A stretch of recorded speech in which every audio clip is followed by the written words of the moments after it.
Daf Chav Zayin Amud Aleph, and we were holding by Kol HaKelim Sheba Mikdash Yesh Lahem Shniyim. So what does that mean? We said in the Mishnah that what they would do is that they would purify the entire Azara after everybody left, because they had all the Amarats in there and they were busy touching everything. And so they had to purify it after the Yom Tov, because Torah only gave, not Torah, the rabbis really, only gave this dispensation for the Amaratzim for Yom Tov itself. But after Yom Tov, everything becomes Tamei retroactively. And when we talked about these vessels, we said that in general, you should know that during Yom Tov, right, or Bichlal, during the year, the Beis HaMikdash, they had, every vessel had replacements in case they would become Tamei. We're talking about not, rabbinic Tumah. We're talking about when they actually contracted Tumah. I mean, even rabbinic Tumah, but not assumed, but like known Tumah. When they contracted known Tumah, then they would be able to replace them. However, we said that this was true with regards to all the vessels, besides two vessels, which were the golden altar and the copper altar, the Mizbech Hazav and the Mizbech Hanachoshes. These two things did not need to have a replacement, because we said they are not Makabel Tumah. Okay, so that's where we're holding. So says the Gemara, all of them had replacements besides the Mizbech Hanachoshes and the Mizbech Hazav. So the Gemara says, where do we know this from? In other words, why would we assume that the Mizbeach Hazav and the Mizbeach Hanachoshes would not contract Tumah? Says Mizbeach Hanachoshes, when it comes to the copper Mizbeach, as it says, Mizbeach Adamo Taseli. It says that Hashem told them to make this Mizbeach of earth, right? Now, the Torah is calling it a Mizbeach of earth, which means that the Torah is saying about this particular Mizbeach, although it was made of acacia wood, but it's calling it an altar of earth. So it's telling us that this Mizbeach would have the same status as earth. And just like earth is not Makabel Tumah, so too this Mizbeach would not be Makabel Tumah. Okay, that's good for the Mizbeach Hanachoshes. But what about the Mizbeach Hazav? So now we say Mizbeach Hazav with regards to the golden altar, which was the Mizbeach of the Keteres. It says when it talks about all the different vessels that the Leviim would carry, it says in the pasuk in Bamidbar over there, it says the menorah and the altars, plural. The Mizbechos, altars, plural. And since we come along and we mention both altars with one word, right? We don't make a distinction between the Mizbeach Hanachoshes and the Mizbeach Hazav. So therefore, Itkush, Mizbechos Zelazeh. What we're doing is we're comparing one to the other. And therefore, from there we learn that just like the Mizbeach Hanachoshes, the copper altar was considered to be like earth, so too the golden altar is also going to be considered like earth, and therefore it can't be susceptible to Tumah. It doesn't contract Tumah, and that's why they didn't need replacements. Okay. Now we had two opinions as to why they did not become Tamei. You had Rebbe Eliezer's view, which was because they are called Adama, and then you have the Chachamim. The Chachamim said, the Chachamim in the Mishnah said it's because they're plated, and therefore they didn't need to have replacements. Okay.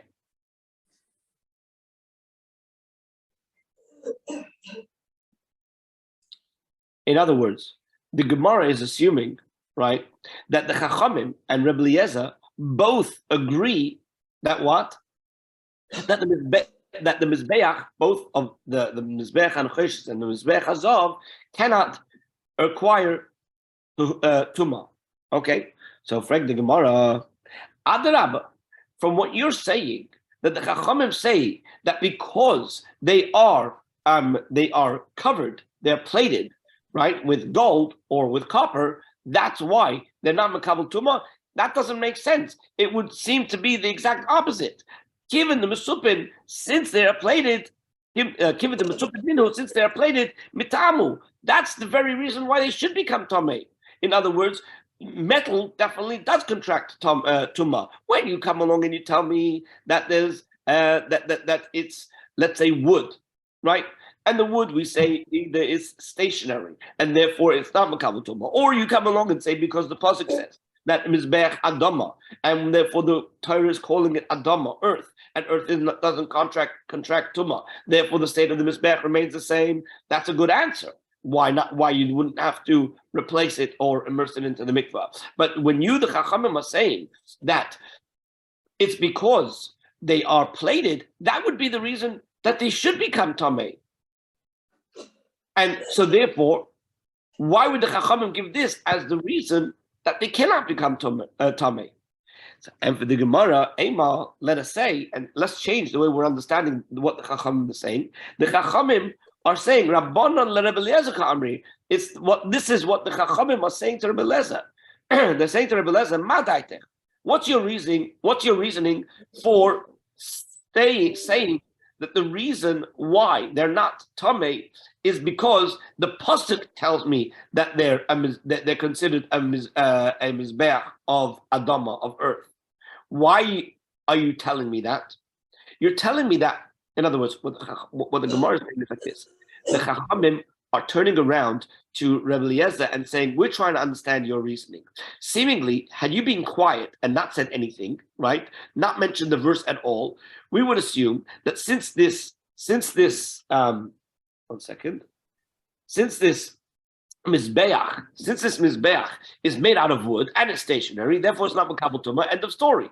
But the fact that you're coming along and saying a pasuk means something's bothering you, and therefore you need a special pasuk to come along and tell you that despite this concern, it's still considered insusceptible to Tumah. What would be the problem? So this is what the rabbis are suggesting to him. Maybe what you're concerned about is because they're plated. And since they're plated, once something becomes plated, it takes on the primary, and therefore now that metal, copper or gold or whatever it might be, is susceptible to Tumah. Now you, Rebbe Eliezer, you're worried that now they're going to be Makabel Tumah. And since that's the case, you need a special limit from the pasuk, right? So this is what the rabbis say. Yeah. So Meshum the Mitzupin, you're worried that since the altars are plated, so now they're considered to be metal, and therefore they should be susceptible. And that's why you need the pasuk to come and tell you that they are still considered not susceptible to Tumah because they're considered Mizbeach HaTumah. They said, no, that's the Chachamim are saying your reasoning is flawed. Mivtal batil tzipuyon kabayu. When the Mizbeach comes along and describes the Mizbeach to be a Mizbeach of wood, right? Atzei right? Therefore, their plating is going to be what? Is going to be subordinate to them. So even though, generally speaking, you'd be right that when you come along and you plate something, that plate now becomes the primary, and therefore the vessel could contract Tumah. But since we already have a pasuk, that the pasuk tells me that this is a mizbeach that was made of atzei shitim, right? It's of wood, so therefore anything that you're going to put over it is still going to be subordinate to what? To the wood. So therefore you can still consider them as stationary wood. And stationary wood, what did we say, is not Makabel Tumah. So you don't need to come along and you don't need to bring me the pasuk of Mizbeach Adama. And so that's how we try to understand the differences of opinion between the Chachamim and Rebbe Eliezer.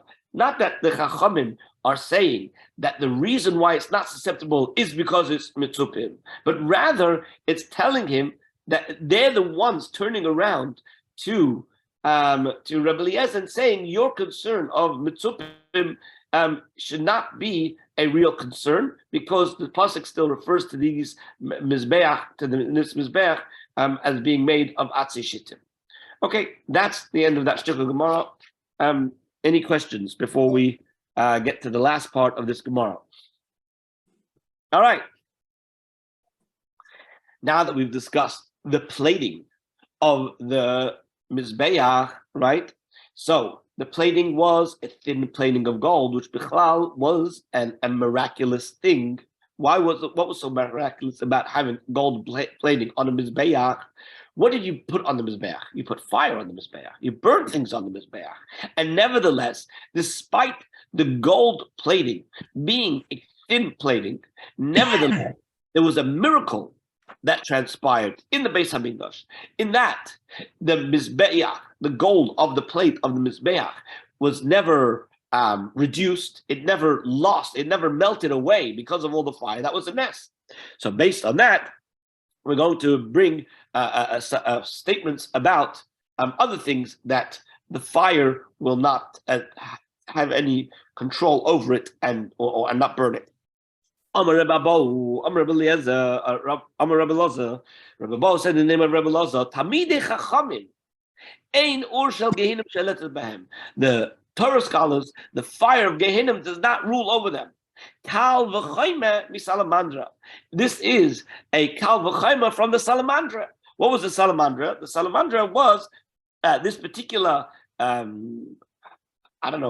being that was created from a fire that would be continually burning for 7 years. If you kept something burning for 7 years, Rashi says on the side, chaya hanivras min or, a type of chaya, an animal that was created from the fire.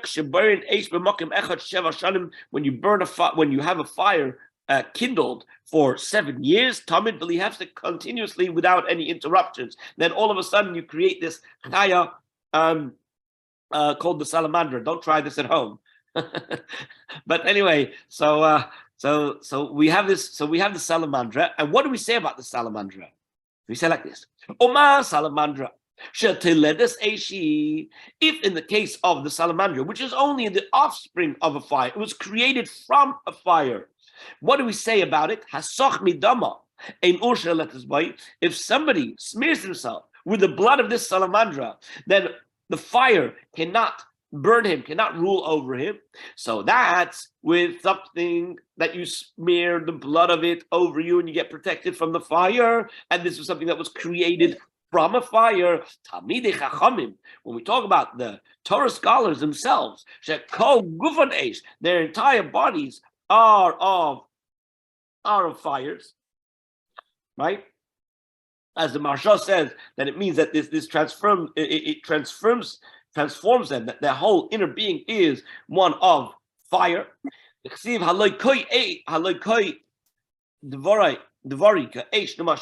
As it says about the Torah, my words are not my words mighty like fire, says Hashem. So with regards to the salamandra, you smear yourself with its blood, it protects you from the fire. The Talmidei Chachamim, who they themselves are considered like fire, how much more so that they will not be affected, and fire will not rule over them. So now I'm going to leave the second statement for Reb Ezra. Reb Ezra, yeah, are you able to do the final statement of the Gemara? Okay. And with this, we'll make the siyum. Okay. All right. Amar Rish Lakish. Is that what you want me to start from? Yeah. Amar Rish Lakish en or shel gehinom sholetet beposhei Israel. So it says the Rish Lakish said that the fire of Gehinnom has no power over the sinners of Israel either. Okay. Kal v'chomer. So a fortiori, mimizbeach hazahav. We get this inference from the golden mizbeach. Ma mizbeach hazahav she'en alav ela ke'ove dinar zahav. So just like the golden altar, which has on it a coating that's no more than the thickness of a golden dinar. Okay. Nevertheless. Never. Okay. So let's see. Of which the incense burning on it from Kamashanim in Ha'ol Sholeted Bo, in which for many years the fire itself does not cause, does not rule over it, meaning does not diminish it. Poshei Israel Shemeleim Mitzvot Kerimon. All the more so should the immunity of the fire be granted to the sinners of Israel, who are filled with good deeds as a pomegranate. Dichtiv, as it is written. Let's see. Kepelach harimon rakatech.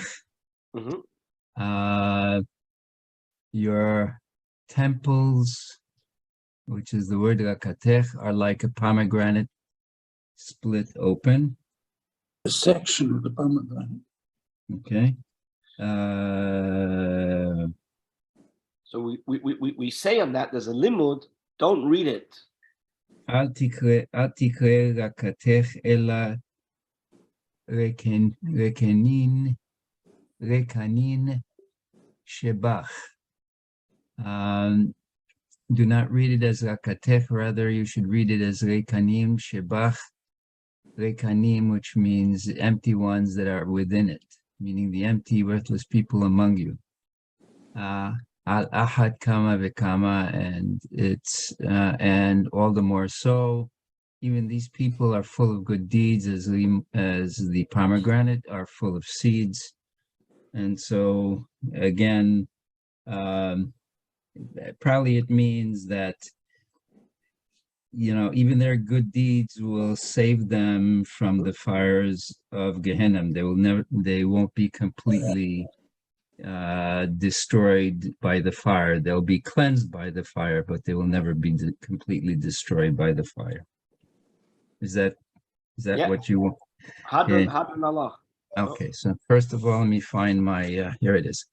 Hadran Allah Homer Bekodesh Uslika Lach Mesechet Chagiga. Okay.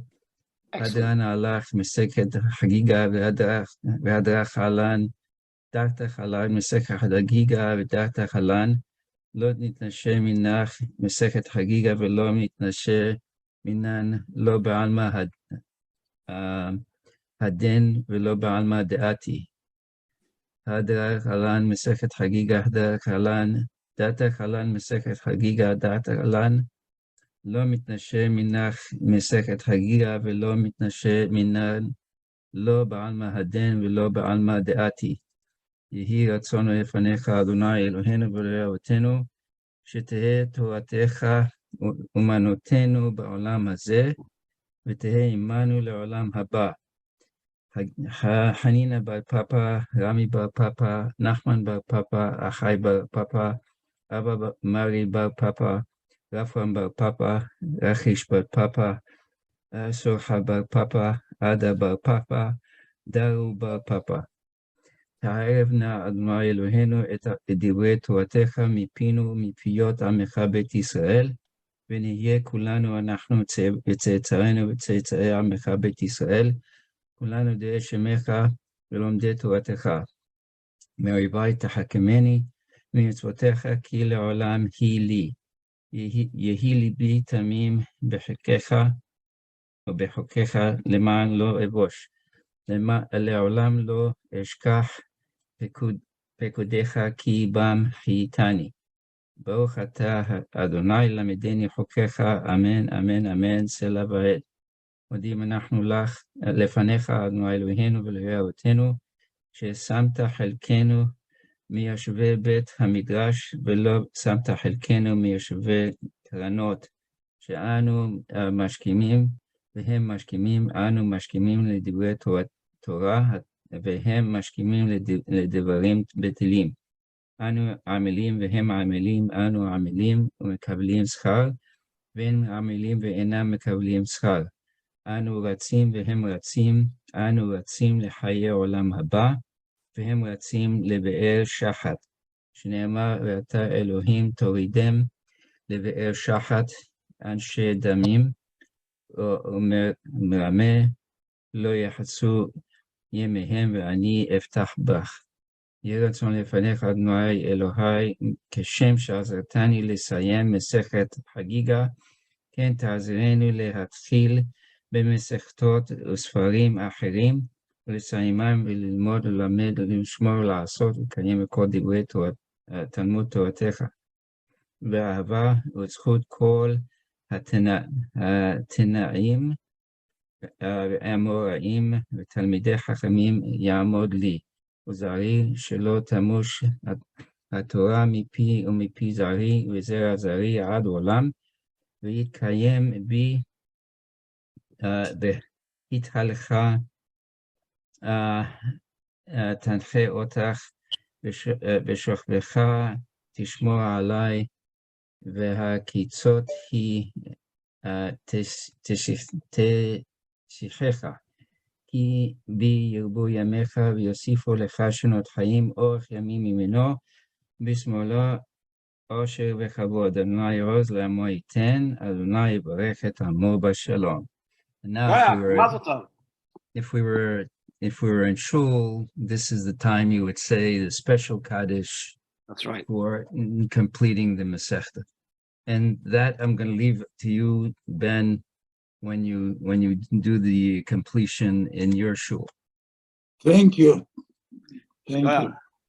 Thank you very much. All right, mazel tov to everybody. You can all give yourself a pat on the back and say l'chaim if you want. That's beautiful. So, I heard a story about two rabbis. And the way it works is with rabbis is they're always interested in hearing what the other one spoke about. So when one of the congregants of one of the synagogues came to this other synagogue, to the other rabbi, the rabbi asked him, "No, so what did your rabbi speak about on Shabbos?" So he said, to be honest, I don't remember. He said, "Oh, please think. Did he must have said something. He must have said something by Shalosh Judas. Maybe you remember." He's thinking. Oh yeah, I remember. He said, "What did he say?" He said he has a question.